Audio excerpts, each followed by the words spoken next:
السلام علیکم ورحمۃ اللہ وبرکاتہ۔ ناظرین، استقبال ہے آپ کا ہمارے چینل دا اردو نیوز میں۔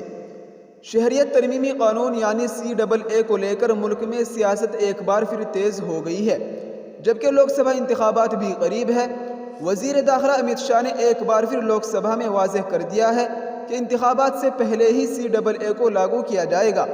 وہ جو کہتے ہیں اہمیت رکھتا ہے، کیونکہ CAA ایک ایسی شرط ہے کہ اگر یہ قانون بن جائے تو ملک میں بہت کچھ بدل جائے گا۔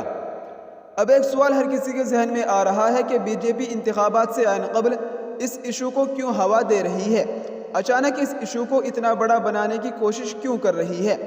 وزیر داخلہ امت شاہ نے ایک بار نہیں کئی موقعوں پر یہ بیان دیا ہے کہ CAA آ رہا ہے۔ انہوں نے بنگال کی سرزمین سے شور مچایا ہے، انہوں نے ملک کے ایوان میں عہد لیا ہے، اور اب انتخابات سے عین قبل انہوں نے دوبارہ اپنا ارادہ ظاہر کر دیا ہے۔ ناظرین، کیا ہے CAA کا مطلب؟ آئیے پہلے یہ سمجھیں کہ CAA قانون کیا ہے۔ CAA کا مطلب شہریت ترمیمی قانون ہے۔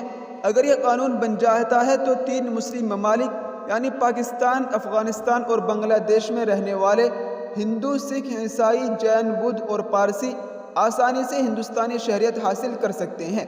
انہیں یہ عمل بھی مکمل کرنا ہوگا، لیکن اسی عمل کو قدرے آسان کر دیا جائے گا۔ اس کا مطلب ہے کہ ایک عام آدمی کو ملک کی شہریت حاصل کرنے کے لیے 11 سال تک ہندوستان میں رہنا پڑے گا، لیکن ان مسلم ممالک سے آنے والے لوگوں کے لیے یہ مدت 1 سے 6 سال ہو گئی ہے۔ جی ہاں ناظرین، آپ کو بتاتے چلے کہ CAA کی تعریف میں BJP کی حکمت عملی کیا ہے۔ دراصل BJP کی حکمت عملی CAA کی اس تعریف میں پوشیدہ ہے، کیونکہ اس بل میں مسلمانوں کو شہریت دینے کا کوئی ذکر نہیں ہے۔ یہ سب سے بڑا تنازع اور BJP کی حکمت عملی کا حصہ ہے۔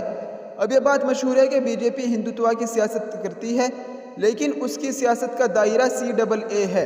ایک پتھر سے کئی اہداف کو نشانہ بنانے کی واضح کوشش ہو رہی ہے۔ جی ہاں ناظرین، یہ اس وقت کی بہت بڑی خبر تھی جس کو ہم نے آپ کے ساتھ شیئر کیا ہے۔ آپ سے گزارش ہے کہ اس ویڈیو کو زیادہ سے زیادہ شیئر کریں۔ السلام علیکم ورحمۃ اللہ وبرکاتہ۔